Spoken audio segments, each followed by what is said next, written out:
porque me estou sempre a repetir, mas só parece, nunca estou. Estou sempre a acrescentar mais uns pontos aos pontos anteriores. Portanto, o tecido faz-se assim. Não é só assim que tique, já ficou. Para ter uma passadeira longa tenho que passar a roca muitas vezes, que fui, e bater. E então, no fim, dos 48 livros, há um livro. Em 48 volumes. Está bem?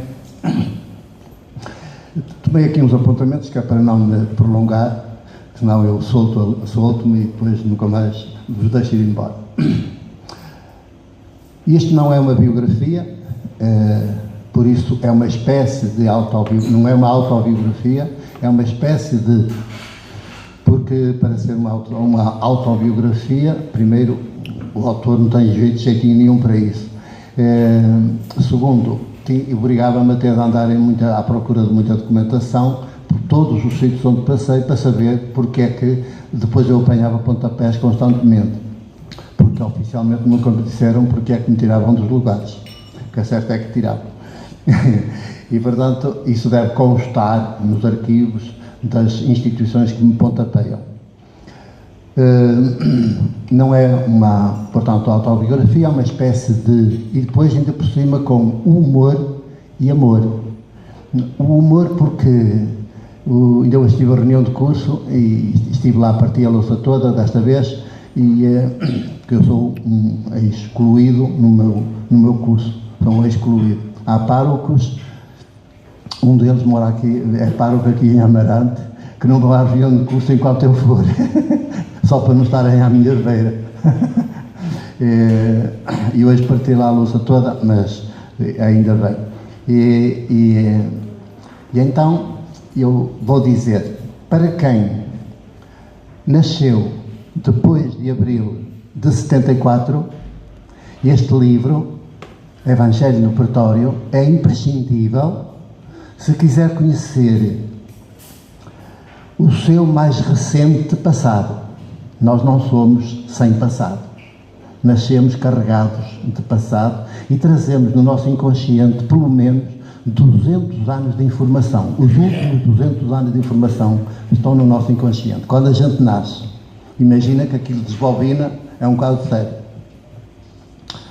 Depois vão dizer que estava possesso do diabo ou que estão os espíritos a falar, os mortos a falar nele. Pois é.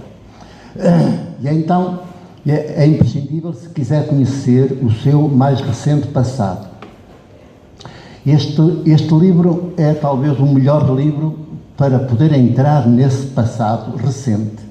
Exatamente porque esse passado continua hoje, no nosso presente, só que mascarado. Nós estamos no antes de 25 de Abril, mas no pós-25 de Abril, mas mascarado. Portanto, é um antes de 25 de Abril com máscara depois de 25 de Abril. E, portanto, mascarado de democracia e de liberdade. Nem há liberdade nem democracia, mas oficialmente sim. Está na Constituição, não está na vida real. Segundo, desde a fundação de Portugal, e este livro é um dos melhores para entrar nesse passado recente, o antes do Abril, porque desde a fundação de Portugal somos marcados pelo eclesiástico católico. Ninguém, até os ateus, hoje, continuam a ser católicos e eclesiásticos. Podem não frequentar, mas a cabeça deles está toda formatada pelo catolicismo e, portanto, eles são ateus de um Deus que o catolicismo lhes mostrou e que não tem piada nenhuma. Não é um Deus com humor. E aí eu disse na reunião do meu curso que Deus, alguém dizia, mas Deus é amor, para me chegar. E eu disse, pois, mas Deus só é amor precisamente porque é o humor. Se ele não fosse humor, também não era amor, porque só uma pessoa que ri muito é que é capaz de amar alguém. Um tirano nunca ri. O tirano não ri. E quando há alguém que se põe a contar, a dizer que ele que vai nu e a contar as fragilidades todas dele, ele manda matar. Porque ele quer seriedade. E Deus ri-se. Deus ri-se, sobretudo ri-se das nossas patetices todas quando falamos dele. Portanto, para ele não se rir, eu estou caladinho. Estamos marcados pelo eclesiástico papal romano. O império anda-nos colado ao corpo. Pior, anda colado à nossa mente. E nós não damos por isso. A nossa mente deveria ser cordial, por nossa natureza, como filhos de mulher. Nós devíamos ser todos ter uma mente cordial, que cuida, que é terna, que é meiga, que é colo, que é afeto, que é... Ai assim. E não sou... Carburos, autoritários, assim, das chuvas. Está bem. Isso é catolicismo. Este livro, através de mim, dá-nos a entradinha nesse passado, onde sou ordenado presbítero no dia 5 de agosto de 1962, mas o eclesiástico que me ordena, é engraçado, aqueles que me ordenam, o presbítero, depois fazem tudo, têm feito tudo nestes anos, para ver se me transformam num clérigo sacerdote, coisa que eu não sou. Eu não fui ordenado sacerdote, muito menos clérigo. Portanto, clérigo é um ser à parte. A própria palavra clérigo quer dizer à parte, vive à parte dos outros, não se mistura. E vocês bem veem, eles têm o tempo, se entram no café, não estão à vontade, porque estão à vontade é lá dentro daquela coisa. E lá não põem café, que se pudessem ao menos tinha algum jeitinho. Assim não. E então, eles têm feito tudo para me transformar de presbítero em clérigo sacerdote. Porque transformar-me em clérigo sacerdote é transformar-me em corrupto e corruptor dos outros. Sabiam? Matar o presbítero é conseguir que depois aquele em quem o presbítero foi morto transforma-se em clérigo e sacerdote e ele fica sujeito à corrupção do sistema eclesiástico e transforma-se ao mesmo tempo de corrupto em corruptor. É um corrupto ativo, torna-se corruptor dos outros. Quem se aproxima dele, da doutrina dele, das catequeses dele, das homilias deles, etc., ficam corrompidos, porque aquela doutrina é falsa, não é humana, não transforma em seres humanos, transforma noutra coisa. Então, mais um ponto. De mim, escreve nas alegações finais do segundo julgamento no Tribunal Plenário do Porto, o pretório e o Tribunal Plenário do Porto, na boca do Bispo Dom António Ferreira Gomes, é o pretório, de que se fala aqui em título, Evangelho no pretório. Pretório é o Tribunal Político do regime anterior ao 25 de Abril, anterior ao Tribunal Plenário da PIDE. Sim, senhor. E então, nas alegações finais desse segundo julgamento, o meu advogado, isso é um trabalho do editor que fez o favor de fazer aqui uma introdução longa neste livro, e começa exatamente por aí. E sabem o que é que, nas alegações finais, no julgamento, ele termina a dizer assim.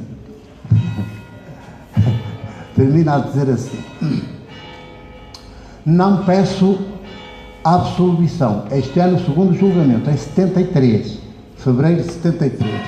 Não peço absolvição. E não peço porque se há casos em que ela se impunha como sagrado imperativo de justiça perante um homem atropelado pelo mau funcionamento das instituições, se há casos em que ela se imponha, este é sem qualquer dúvida um deles.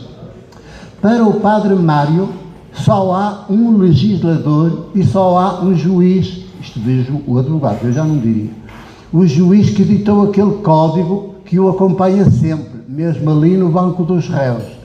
Perante esse código, perante a escritura sagrada, que o advogado não tinha percebido que não era assim tão boa como isso, perante esse juiz supremo, o Padre Mário está absolvido. Por acaso não estou, porque o pretório veio-me condenar, o Sinédrio veio-me a condenar. E a quanto lhe basta, se ele sair daqui condenado, senhores juízes, e não vejam nisto qualquer falta de respeito, se ele sair daqui condenado, não será ele que sairá humilhado, mas temo bem que seja o tribunal que o condena. Claro que o tribunal, depois de ouvir isto, não ia condenar e, portanto, absolveu. O que é curioso é que quem diz que o Evangelho no Pretório, este título, é precisamente do Dom António Ferreira Gomes, Bispo de Porto, que me nomeou para pároco de Macieira da Lixa, depois que veio de 10 anos lá fora, e aqui o Delfim também se referiu. Ele é que me nomeia, nesse tal jantar, no Paço Episcopal, no dia em que eu saio do tribunal, pela segunda vez absolvido, eu a pensar que ia correr para a Macieira da Lixa, e o advogado diz, não, há um jantar muito solene, preparado para si, no Paço Episcopal, na sala de banquetes do Paço Episcopal. E eu, para mim, não pode ser. Tem que vir, nem no meu carro, eu não posso lá aparecer sem si. Portanto, tem que vir. E é nesse jantar que o Bispo fica empolgado com a minha absolvição, que era a segunda absolvição, no Tribunal Plenário, e diz, levanta-se da mesa, lá na hora dos brindes, levanta-se da mesa, vira-se para o advogado, para mim não falava, vira-se para o advogado e diz, Sr. Doutor, tem que se fazer um livro deste julgamento. As peças fundamentais deste julgamento, tem de pôr isso num livro cá fora, porque isto é um facto histórico inédito e nunca aconteceu na história do cristianismo. E depois o que é que diz a seguir? Sabe, é que desta vez o Evangelho foi ao Pretório, o tal tribunal de Pilatos, que era o tribunal político do Império Romano, na Palestina, portanto, o tribunal político aqui do regime fascista, foi ao Pretório e desta vez, 20 séculos depois, sai absolvido. Pela primeira vez acontece que o Evangelho saiu absolvido. Isto é um facto histórico inédito, nunca tinha acontecido. Tem que se ficar registado em livro para memória futura. Evangelho. E depois disse assim, até surgir o título para esse livro. E o advogado estava de boca aberta. O que é que vai vir aí? E diz, Evangelho no Pretório. Se me dá licença, eu até sugiro que lhe chame Evangelho no Pretório. E lá explica porquê, como eu já disse, comecei pela explicação. Ora, Evangelho no Pretório, o título ficou-me na cabeça. O advogado não fez o livro, já estava em andamento, com as peças fundamentais, só que, como sabia a situação política escaldante que a minha absolvição ia causar no país, antes do 25 de Abril, e, portanto, ele, em vez de chamar Evangelho no Pretório, como o Bispo sugeriu, pôs uma interrogação, e então chamou ao seu livro, sobre o meu julgamento, esse segundo, chamou-lhe Subversão ao Evangelho. Subversão ao Evangelho. É bonito. E ficou uma pergunta. Claro que não faltou logo quem viesse escrever um livro maior que o do advogado, os da oposição contra mim, a dizer subversão sim, Evangelho não. Foi a resposta que, passado poucas semanas, o advogado teve. Foi subversão sim, Evangelho não. Pronto. Agora, o que é que acontece entre o primeiro julgamento em que o Bispo diz estas coisas e depois o meu segundo julgamento, porque quando saio do segundo julgamento eu já não tenho jantar no Paço Episcopal, já não tenho convite para passar pelo Paço Episcopal, já não tenho nada no segundo julgamento. O que é que, isto que eu disse foi do primeiro, o que é que acontece entre o primeiro e o segundo julgamento para mudar tão radicalmente a postura do Bispo? É que é simples, vocês vão ler aqui que eu não lhes conto. Isto é como um romance, só que não há ficção, é tudo real. E as personagens também estão com o seu nome. E então vão ver aqui o que é que acontece nesse intervalo. Antes dele vir, eu estive pároco de Paredes de Viadores no Conselho de Marco Canaveses, e antes de ser pároco fui capelão militar na Guiné e fui expulso, e antes de ser capelão militar da Guiné fui professor de religião e moral em 2 liceus do Porto, o Dom Manuel, o Alexandre Herculano e o Dom Manuel II. Era assistente diocesano da JEC, imaginem um cargo de institucional de alta responsabilidade. Assistente da JEC dos estudantes do que hoje se chamaria as escolas secundárias, da ação católica dos estudantes. E era diocesano, portanto, eu tinha de percorrer os colégios, essas coisas na diocese. E depois, antes de ser capelão militar, de ser professor de religião e moral, também tinha sido coadjutor do Abade das Antas, onde havia antes o futebol, que agora passou para o outro lado, mas também está lá perto. E eu fui lá, comecei por aí. Portanto, o que é que acontece? Depois da primeira prisão e julgamento, e a segunda prisão e julgamento, e ambas vezes, nas 2 vezes com absolvição. O que é que acontece entre o primeiro e o segundo, para que o bispo, que na primeira vez viu o Evangelho no pretório,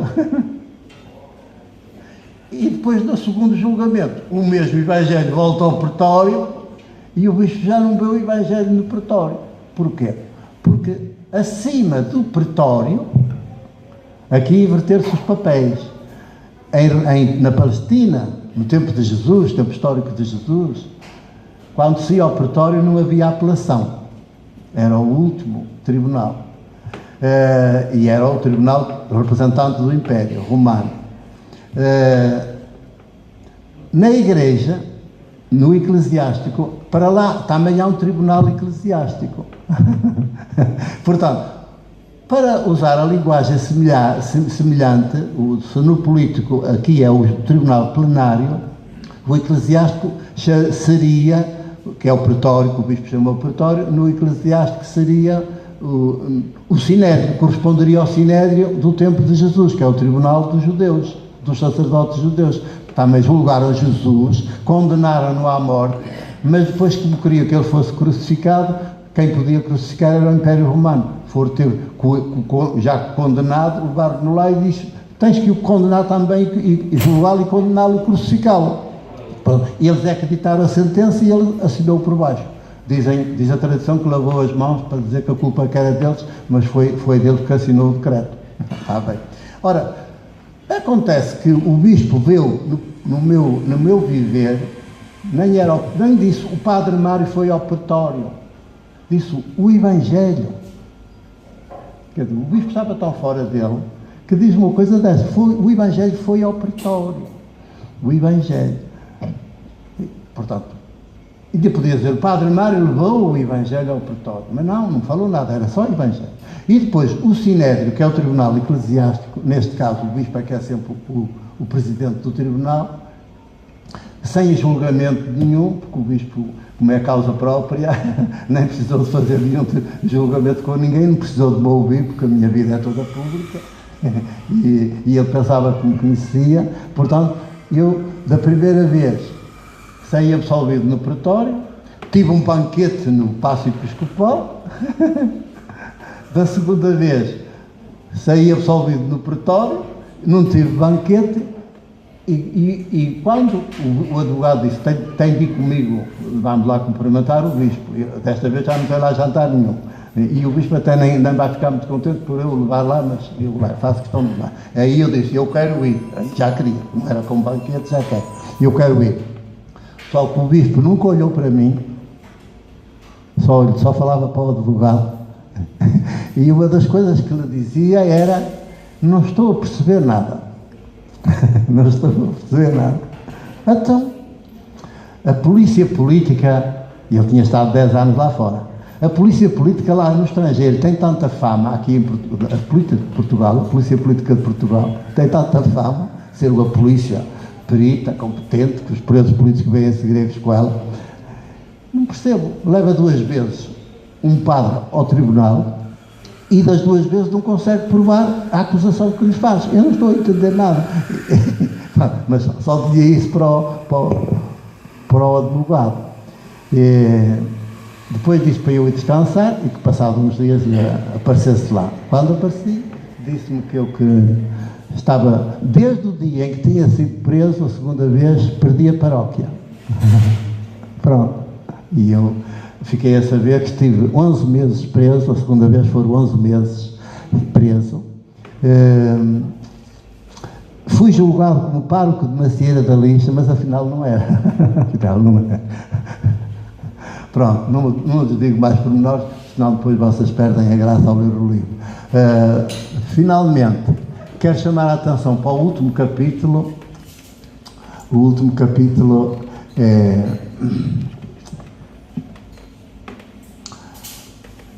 diz: pequenos mas significativos episódios com humor e amor. É mais aqui neste capítulo final que aparece o humor e também o amor. E há aqui 3 episódios que têm que ver com Amarante, Conselho de Amarante, neste livro. E eu vou-lhes contar. Um é da paróquia de Telões, Amarante. O padre Nelson, da época, a patifaria que ele me fez, eu não lhes conto, está aqui. Vocês nem sonham o que é que um colega faz ao outro por o ódio que me tinham como pároco. Eu tinha chegado há poucos meses a Macieira da Lixa. Não sei se sabem, mas quando eu cheguei a Macieira da Lixa, os padres da zona andaram a fazer campanha que vinha aí um comunista, um padre, mete-se com as mulheres todas, vai estar estrabado, e leva-vos as terras, leva-vos tudo, que ele é um comunista. Andaram com essa campanha antes de eu entrar, e eu não sabia de nada. Mas uma coisa que estranhei foi que cheguei e não estava ninguém à minha espera. Nem uma pessoa na freguesia. Queres ver que me enganei na terra? Ela era Macieira da Lixa. Claro que ganhei as pessoas no primeiro domingo, mas é costume vir o vigário, até ler a carta de nomeação, a apresentar um novo pároco, e o vigário, que era de Borba, não apareceu nenhum pároco, no contrário, tinha feito campanha contra mim para ver se o povo não me deixava sequer entrar. Claro, entrei, e como tive a oportunidade, entrei numa sexta-feira e tive logo domingo. Logo no domingo eu falei às pessoas, e apareci assim um menino, e disse que era companheiro deles, e que ia andar com eles dos campos, e que ia fazer e acontecer, assim a vida deles toda, como eles, e que fazia tudo de graça, que dai de graça ao que recebeste de graça e tal, quero ser o vosso companheiro todas as horas.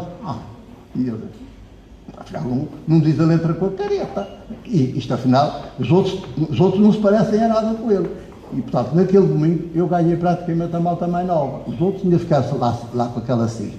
Mas a mais nova ganhei. E então, nesses primeiros meses, o alçapão, a armadilha que me arma o padre Nelson de Telões. Vocês lêem e depois vão ver. Depois há outro episódio, 2 episódios. Lá de Macieira da Lixa, há o episódio do senhor presidente da junta de então, que era do regime, não era eleito, era o regime que impunha, que é o meu primeiro denunciante. Todos os meus processos na PIDE começam com um documento dele, assinado por ele. Presidente, que também nunca me cumprimentou.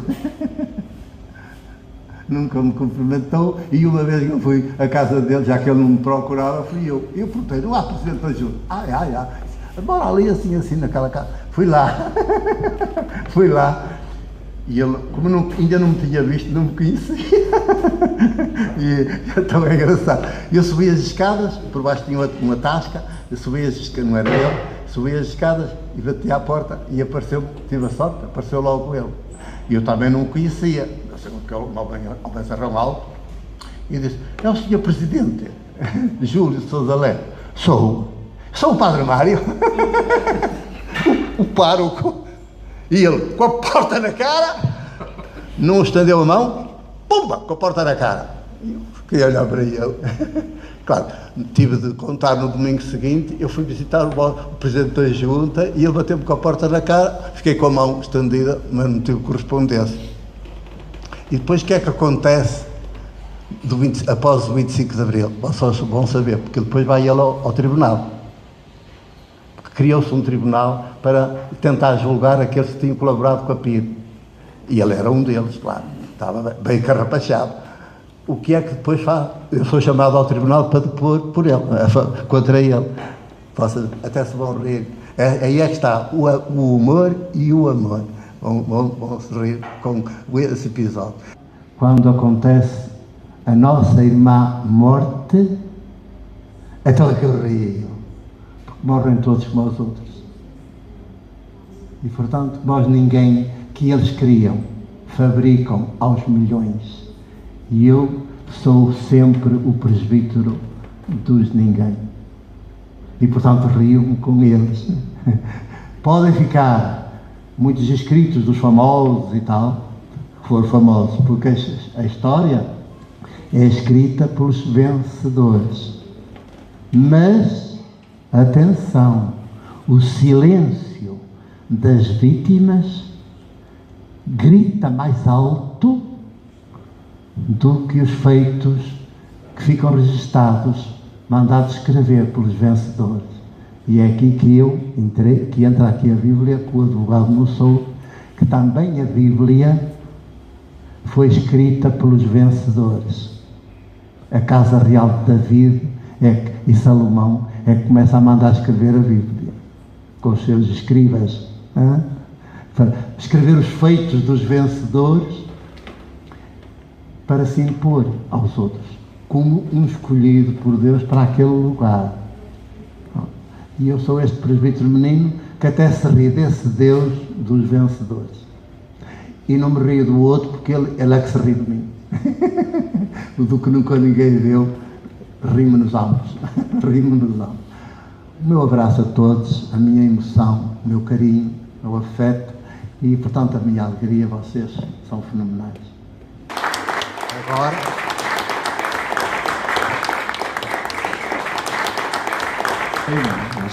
A verdade é que nunca estive do lado lá. Estou sempre com o Padre Mário e já há 2 edições que me tornei o editor mais significativo do Padre Mário, quer em títulos, quer, arrisco dizer, até numa proximidade que se criou e num pensamento comum. Este livro, pronto, foi explicado pelo Padre Mário, não é obviamente uma autobiografia, uma espécie de autobiografia. Um bocado comentava com o Delfim que, porventura, o meu prefácio ao livro é mais biográfico do que propriamente o conteúdo do livro. O Padre Mário sempre se esquivou, e eu até lhe reconheço, e até acho que lhe tenho que pedir publicamente desculpas por ter insistido tanto, já há longos anos, em fazer algo biográfico, apenas, como eu explico aqui no prefácio, pela incompreensão que há em relação ao Padre Mário. Portanto, há uma série de dogmas estabelecidos, eu tenho imensas discussões, já passámos por várias coisas nas apresentações. As pessoas não conhecem o Padre Mário, não conhecem o pensamento é distorcido. O Padre Mário, e são 2 minutos para falar, eu condensarei numa palavra o que o Padre Mário significa para mim: coragem. Eu escrevo aqui também, porque todos nós gostamos de ir ao Jerez e ver os cavalos à solta. É algo que nos agrada, ver os cavalos à solta, indomados. A Igreja, quando nomeou o Padre Mário presbítero, quis obviamente pôr-lhe arreios e cela. E mais tarde pôs esporas até. Pôs esporas, não, espetou-lhe esporas. E o Padre Mário teve a coragem sempre de ser um cavalo à solta, um cavalo selvagem, que pensava pela sua cabeça. E isso é coragem, porque estamos aqui 30, 40 pessoas. Quantos de nós podemos dizer honestamente que agimos na nossa vida em coragem? Eu próprio, quantas vezes acabei por me submeter, olha, hoje aconteceu, por exemplo, eu trabalho muito para a Câmara de Matosinhos, onde tenho a sede da empresa neste momento, e fui confrontado com uma situação que achava perfeitamente injusta, mas tive que me calar. Tive que me calar porque sabia que se falasse, haveria consequências. E a minha vida editorial já passou também tantos percalços como a vida do Padre Mário, que eu dispenso bem, porque tenho família para cuidar. Ou seja, eu acho que nós, em consciência, não podemos dizer que agimos em coragem. Nós, às vezes, pensamos que agimos em coragem, mas não agimos. O Padre Mário pensou sempre pela sua cabeça, tomou decisões arrojadas, decisões que sabia que implicava um castigo, vamos pôr as palavras conforme elas são, e deu sempre peito a esse castigo. O Padre Mário, pelo seu pensamento teológico, que veio refletido nos 48 livros, em suma, pelas oportunidades, falou-se do primeiro julgamento, pelas oportunidades que aquela recepção no bispado, aquela rábula do Evangelho no pretório, não é? Sei, o Padre Mário não o falou, mas foi convidado para abandonar este comportamento marginal ao eclesiástico e podia ter tido uma ascensão meteórica no eclesiástico da Igreja. Eu já o disse várias vezes, acho que o Padre o assunto também, o Padre Mário neste momento podia ser bispo, tranquilamente, porque não cardeal, como foi agora nomeado. Bastava não ter tido coragem e ter se submetido às regras que se lhe impunham. E os meus 2 minutos já estão mais que escutados, eu teria aqui imensas coisas para dizer. Este caminho que venho a fazer com o Padre Mário, todos vós, ainda agora o Delfim dizia isso mesmo, não é? O Padre Mário escreve abundantemente. Se eu fosse editar tudo, teria 3 livros por ano. Mesmo assim, temos 2, em média, por ano. E naturalmente que isto faz parte de um trajeto que estamos juntos. Portanto, eu sou incapaz de ser um Padre Mário. Portanto, quando ele tem algo para publicar, eu publico. E naturalmente que os leitores acabam por dizer, como agora se comentava, muita coisa, mas não é muita coisa, são sempre coisas diferentes.